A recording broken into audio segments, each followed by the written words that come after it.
Tout est endormi profondément à cause de la fatigue de voyage, jusqu'à une personne ouvra la porte de la chambre des parents. Le père ouvra ses yeux, entenda attentivement les pas qui se dirigent vers lui. La sueur coula sur son front et tremblait, puis il s'est encouragé et se leva pour distinguer la silhouette d'une personne inconnue, qui était juste sa fille, qui avait peur de l'obscurité. Au deuxième jour, la famille s'est réveillée tôt et décida de faire une pique-nique au bord de la rivière. Et dès qu'ils voulaient sortir, ils ont trouvé la porte coincée. Ils ont essayé la porte du balcon pour demander de l'aide et ils ont trouvé aussi le même problème. Tout est coincé. Les enfants commençaient à pleurer et surtout quand les lumières de la chambre commençaient à s'éteindre et s'allumer tout seul. La mère essaya de les calmer en même temps que le père essaya de casser la porte pour se sauver. Quand M. Malandin chercha un outil pour s'évader, il entendait un cri aux douches et il ordonna à sa femme de rester prudente et de protéger ses enfants. Le silence régna.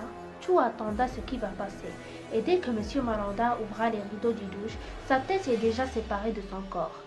La mère poussa un cri effrayant et les enfants choqués. Marlene évanouit cependant que Jacques resta immobile, sans mouvement, pendant des minutes. La femme essaya de s'enfuir avec ses deux enfants, mais un cri de terreur les a effrayés. Madame Malandin observa la silhouette d'une femme, entra dans la chambre des enfants. Avec curiosité, elle suivit cette ombre sans faire attention aux enfants. Quand la femme entra, elle a vu le placard s'enferma. Madame Malandin ouvra le placard, puis quelque chose l'attrapa et la rendit prisonnière.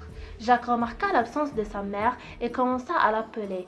Et dès qu'il entra à sa chambre, il voyait sa mère suspendue au plafond, avec un visage tout à fait pâle et morte. Jacques hurla de toute sa gorge, étouffé, chercha sa sœur qui était cachée dans sa chambre.